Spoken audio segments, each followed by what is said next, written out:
Hello everybody, Michael here. I am releasing the first video for my Patreon page and I'm putting it on YouTube so everybody can see my first video, and I'm sure they'll get a little better and more precise, but this is basically one of the recipes that 13 Moons Cafe will be offering and teaching to make in your own 13 Moons Cafe at your house. So enjoy the video. Don't forget to like and subscribe if that's how it moves you. And thank you for watching. Hello everybody, Michael here from 13 Moons Cafe. Today I'm going to make, well, there's three main dishes, right, that we're going to start with in 13 Moons Cafe. And one of them is a miso style dish, because miso is very good for you. And I did some studies on that, and I got a film about miso. You can check that out in 13 Moons Cafe on Patreon. We also, on this particular miso dish, we're going to use shiitake mushrooms and lion mane mushrooms. And shiitake mushrooms are great with for immune health and heart health. And lion's mane mushroom is good for brain health. And interestingly enough, it kind of looks like a brain. So it's good for brain health. And the grain I'll be using today is an ancient grain called kamut. And this kamut grain is very high in minerals, rich in protein, and it has a diverse profile of polyphenols. And the minerals are selenium, zinc, and magnesium. Selenium is an antioxidant, great for the thyroid function. And the zinc and magnesium are great for immune function. The protein and fiber that it adds, the protein really helps with managing weight, and the fiber really helps with healthy gut bacteria. And the diverse profile of polyphenols and carotenoids, if you say that right, reduces inflammation, improves cardiovascular health, and combats oxidational stress. So this is power-packed along with the miso soup, and I'm going to cook it up for you right now to show you how easy it is. So one thing I've always had a hard time with is cooking for just me, just for one person. I'm always cooking way too much, always cooking for 2, 3, or 4 people. But what I found out is that if you just use your palm, the amount of grains, this kamut, the amount of the kamut grain that I used was just enough to fill this little pocket in my palm without anything falling out between my fingers or off the sides. And so I put that in the boiling water. It takes about 45 minutes for this kamut to boil. So I already kind of took care of that to, save some time. Now we have some water boiling over here. I'm going to throw some red lentils into this one, and I'm going to use the same measurement, just whatever can be in my palm without dropping any food. And that usually is enough for one person. Or, if you're a big guy or a big person, then you have big palms and you'll have a little more. And if you're a little person, you'll have little palms and you'll have a little less. So it's a great designer amount for exactly how much food would be great for your meal. Alright, I'm putting this on. I have things heated up already. I'm going to start with onions, just some white onions. Everything's organic. People go back and forth if it's better to have organic or not. Some foods, if you want to look them up, are better to have organic, and some foods aren't. I just kind of like the energy of it all. If it says it's organic, then in your mind you think, oh, it's probably better for you. So if you believe that, then organic foods are definitely the ticket. Next, I'm going to use organic sweet potato. Just going to cut that end off of there, and then I kind of cut it in smaller pieces so they cook well in a timely manner. Not that I'm in a hurry to have my food cooked or anything like that. So I have the onions and the sweet potatoes in there. Get them covered up in some oil. And just kind of, you can use a spoon. I kind of like flipping it around. It makes me feel very chefy. Feeling chefy in your own house is pretty fun. Next, I'm going to put in some shiitake mushrooms. I don't need a whole lot since it's just me. So I'm going to cut these up. Dink, dink, dink, dink, dink, dink, dink, dink. Just some shiitake mushrooms cut up and nice. Doesn't have to be fancy or uniform or anything like that. Then I'm going to get those coated nicely. What am I coating them with? I'm coating with avocado oil. That's the main thing I cook with.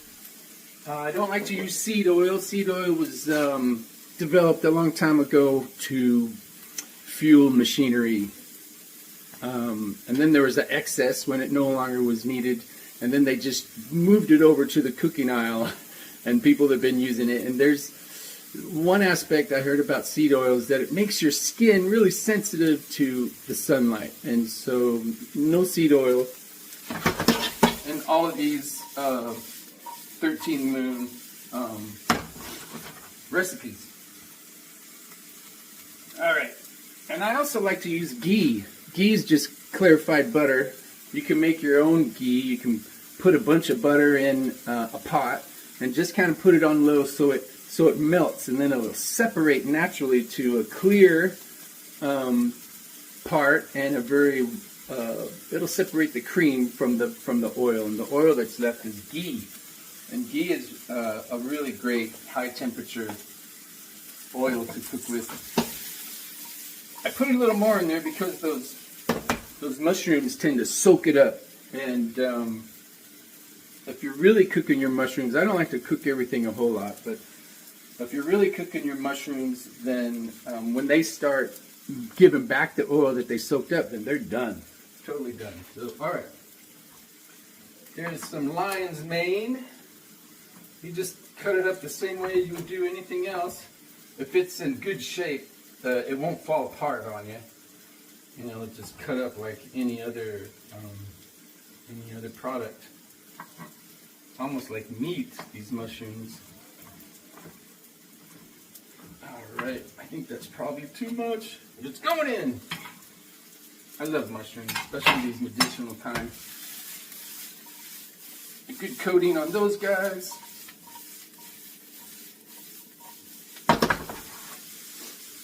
I'm going to do some salt. I just use Celtic sea salt, or maybe sometimes red sea salt. You know, everybody loves that Himalayan red sea salt. I read somewhere that this is a little better for you, but we're splitting straws at that point. And some black pepper. Black pepper really doesn't have much nutritional value, but it's really positive in the energetic value of food. So black pepper. Alright. Next what's going in is a couple bell peppers. I just like them. A red and a yellow bell pepper. And I'll just use half of each, even though they're small, because I'm trying to just cook for myself. So a half of this guy and a half of this guy. Alright. Cut those in smaller pieces. Sometimes I think about it like if it's small pieces, it's almost like a spice. You know, you just, especially when I use jalapeno peppers or spicy pepper, I like to cut them real small, and it kind of turns into more of a spice than an actual ingredient. Alright, let's get those stirred around nicely. Good. Let's see, what else? Next is, I got those guys. Next what's going in is the kamut. I like to put the grain in with all these other ingredients, why it's sauteing to kind of bring out the nuttiness, give it a little heat. I've already boiled them for 45 minutes. I need to drain the water real quick.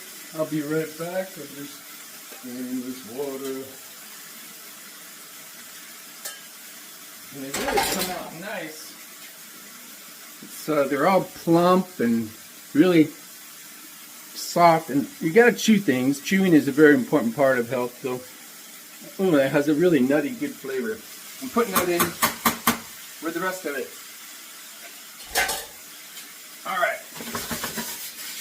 to mixing it around, get it all seasoned up.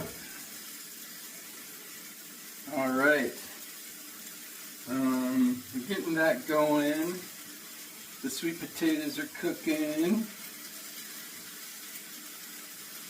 Next, I am going to put in the red lentils.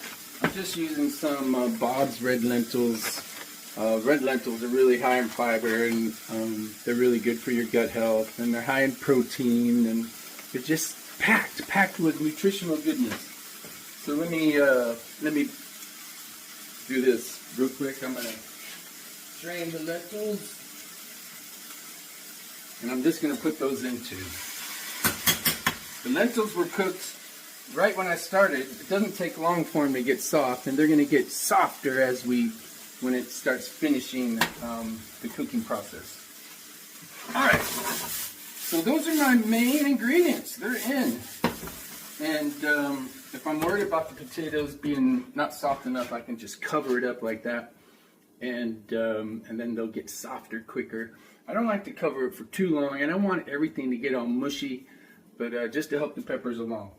All right, while that's going on, I'm gonna make my sauce. My sauce is just some organic red miso today. And there's red miso, which is really robust, and there's yellow and white, and they're both a little less, more clear or lighter in texture or flavor. I really enjoy the red miso. I'm going to grab some water real quick.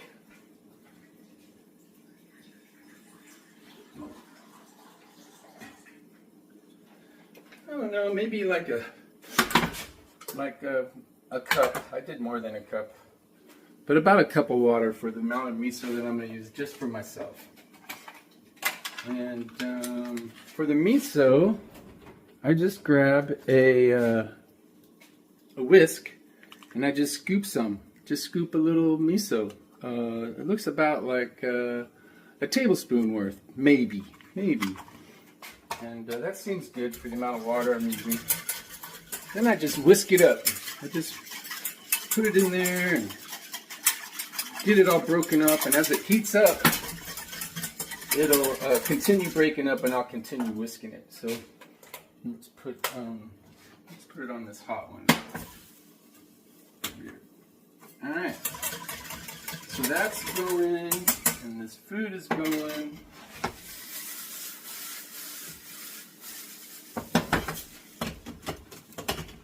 Thanks you guys for coming on Patreon and checking out this this recipe. It's going to be really good for you. It's going to add longevity because we're using foods that have longevity in it. Grains have longevity energy because they last a long time. That's when you're looking for foods that have longevity. You want things that last a long time on the shelf. That's longevity, right? So these grains last a long time in a jar. It could last maybe 10 years. So a longevity food. Lentils, red lentils, any kind of lentils or legumes, they last a long time, adding that longevity energy to you. Long life, right? This is how you get it. You eat foods that transfer these energies to you. And then I have some, the vegetables, which are good for you. All right. I'm going to use a spatula to get it all off the bottom. All right, everything's looking pretty good. I'm going to give the miso soup a couple more.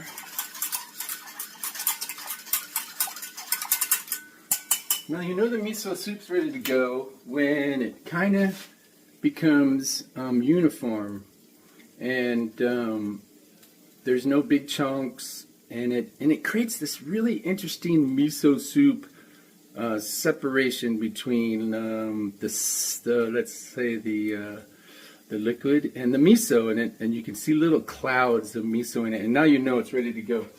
So I'm just going to pour that in there.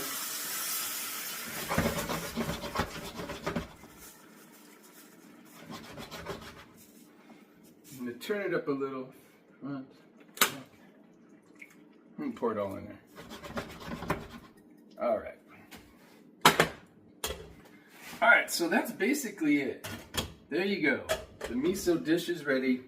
In just a few more minutes, I'm going to put it in a bowl and add a couple more items to finish it off, and we'll see how it looks.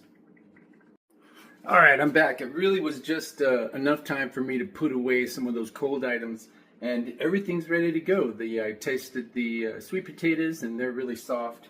Everything else is cooked right where I want it, not overcooked, and so it still has quite a bit of its form and texture still available. So I'm going to just put some in this bowl.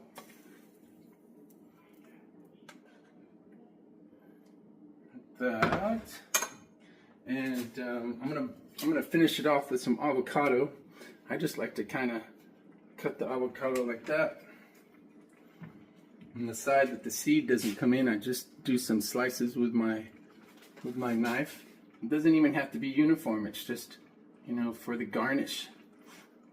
Beep beep beep beep beep beep beep beep. And then I use a spoon to just scoop it out. I just stick it in there and scoop out a bunch of avocado like that, and I just put that right on top.